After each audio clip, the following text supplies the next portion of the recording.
The story of a mother. You are listening on YouTube channel named Let's Listen Something. A mother sat there with her little child.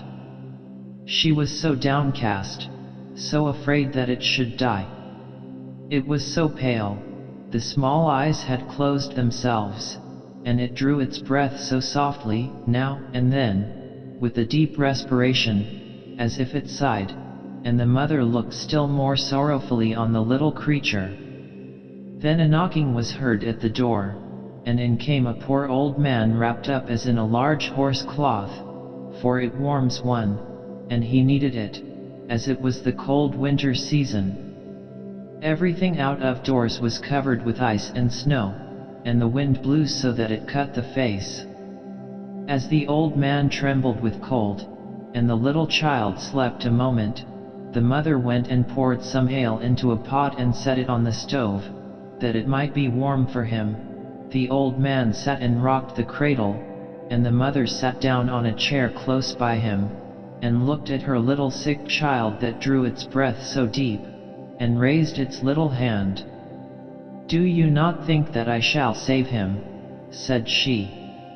"Our Lord will not take him from me." And the old man, it was death himself, he nodded so strangely, it could just as well signify yes as no. And the mother looked down in her lap, and the tears ran down over her cheeks. Her head became so heavy she had not closed her eyes for 3 days and nights, and now she slept, but only for a minute, when she started up and trembled with cold. "What is that?" said she, and looked on all sides, but the old man was gone, and her little child was gone. He had taken it with him, and the old clock in the corner bid, and bid.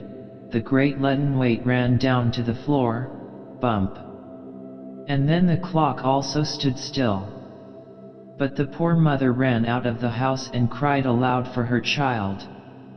Out there, in the midst of the snow, there sat a woman in long, black clothes, and she said, "Death has been in thy chamber, and I saw him hasten away with thy little child.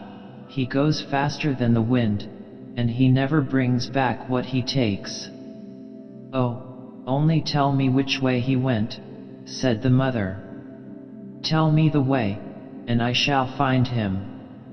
"I know it," said the woman in the black clothes. "But before I tell it, thou must first sing for me all the songs thou hast sung for thy child. I am fond of them. I have heard them before. I am night. I saw thy tears whilst thou sangest them. I will sing them all, said the mother. But do not stop me now, I may overtake him, I may find my child." But night stood still and mute. Then the mother wrung her hands, sang and wept, and there were many songs, but yet many more tears, and then night said, "Go to the right, into the dark pine forest, thither I saw death take his way with thy little child." The roads crossed each other in the depths of the forest, and she no longer knew whither she should go. Then there stood a thorn bush. There was neither leaf nor flower on it. It was also in the cold winter season, and ice flakes hung on the branches. "Hast thou not seen death go past with my little child?" said the mother. "Yes," said the thorn bush, "but I will not tell thee which way he took, unless thou wilt first warm me up at thy heart. I am freezing to death, I shall become a lump of ice." And she pressed the thorn bush to her breast, so firmly, that it might be thoroughly warmed, and the thorns went right into her flesh, and her blood flowed in large drops, but the thorn bush shot forth fresh green leaves, and there came flowers on it in the cold winter night. The heart of the afflicted mother was so warm, and the thorn bush told her the way she should go. She then came to a large lake, where there was neither ship nor boat. The lake was not frozen sufficiently to bear her, neither was it open, nor low enough that she could wade through it, and across it she must go if she would find her child. Then she lay down to drink up the lake, and that was an impossibility for a human being, but the afflicted mother thought that a miracle might happen nevertheless. "Oh, what would I not give to come to my child," said the weeping mother, and she wept still more, and her eyes sunk down in the depths of the waters, and became two precious pearls, but the water bore her up, as if she sat in a swing, and she flew in the rocking waves to the shore on the opposite side, where there stood a mile broad, strange house. One knew not if it were a mountain with forests and caverns, or if it were built up, but the poor mother could not see it. She had wept her eyes out. "Where shall I find death, who took away my little child?" said she. "He has not come here yet," said the old grave woman, who was appointed to look after Death's great greenhouse. "How have you been able to find the way hither? And who has helped you?" "Our Lord has helped me," said she. "He is merciful, and you will also be so." "Where shall I find my little child?" "Nay, I know not," said the woman, "and you cannot see. Many flowers and trees have withered this night. Death will soon come and plant them over again. You certainly know that every person has his or her life's tree or flower, just as everyone happens to be settled. They look like other plants, but they have pulsations of the heart. Children's hearts can also beat. Go after yours. Perhaps you may know your child's, but what will you give me if I tell you what you shall do more?" "I have nothing to give," said the afflicted mother, "but I will go to the world's end for you."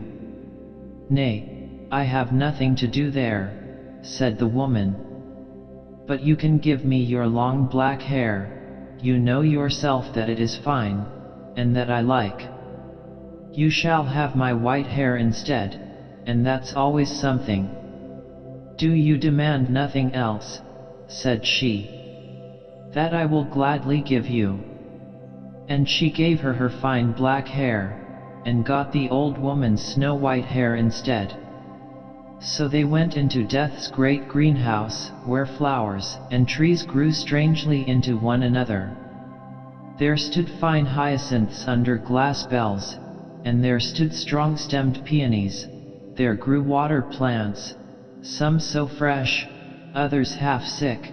The water snakes lay down on them, and black crabs pinched their stalks.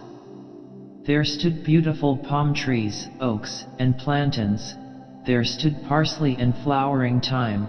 Every tree and every flower had its name. Each of them was a human life. The human frame still lived, one in China, and another in Greenland, round about in the world. There were large trees and small pots, so that they stood so stunted in growth, and ready to burst the pots. In other places, there was a little dull flower in rich mold, with moss round about it, and it was so petted and nursed. But the distressed mother bent down over all the smallest plants, and heard within them how the human heart beat, and amongst millions she knew her child's. "There it is," cried she, and stretched her hands out over a little blue crocus, that hung quite sickly on one side. "Don't touch the flower," said the old woman, "but place yourself here, and when death comes, I expect him every moment, do not let him pluck the flower up, but threaten him that you will do the same with the others. Then he will be afraid. He is responsible for them to our Lord, and no one dares to pluck them up before he gives leave." All at once an icy cold rushed through the great hall, and the blind mother could feel that it was death that came. "How hast thou been able to find thy way hither?" he asked. "How couldst thou come quicker than I?" "I am a mother," said she. And Death stretched out his long hand towards the fine little flower, but she held her hands fast around his, so tight, and yet afraid that she should touch one of the leaves. Then death blew on her hands, and she felt that it was colder than the cold wind, and her hands fell down powerless. "Thou canst not do anything against me," said Death. "But our Lord can," said she. "I only do his bidding," said Death. "I am his gardener. I take all his flowers and trees, and plant them out in the great garden of paradise, in the unknown land, but how they grow there, and how it is there I dare not tell thee." "Give me back my child," said the mother, and she wept and prayed.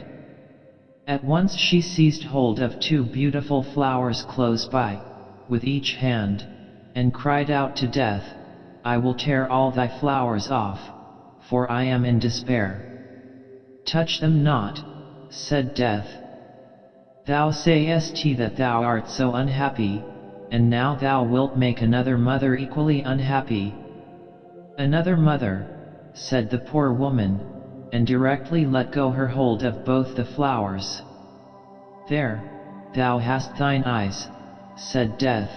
"I fished them up from the lake, they shone so bright, I knew not they were thine. Take them again, they are now brighter than before. Now look down into the deep well close by, I shall tell thee the names of the two flowers thou wouldst have torn up, and thou wilt see their whole future life, their whole human existence, and see what thou wast about to disturb and destroy." And she looked down into the well, and it was a happiness to see how the one became a blessing to the world, to see how much happiness and joy were felt everywhere. And she saw the other's life, and it was sorrow and distress, horror and wretchedness. "Both of them are God's will," said Death. "Which of them is misfortune's flower and which is that of happiness?" asked she. "That I will not tell thee," said Death, "but this thou shalt know from me, that the one flower was thy own child, it was thy child's fate, thou sawest thy own child's future life." Then the mother screamed with terror, "Which of them was my child? Tell it me. Save the innocent. Save my child from all that misery. Rather take it away. Take it into God's kingdom. Forget my tears, forget my prayers, and all that I have done." "I do not understand thee," said Death. "Wilt thou have thy child again, or shall I go with it there, where thou dost not know?"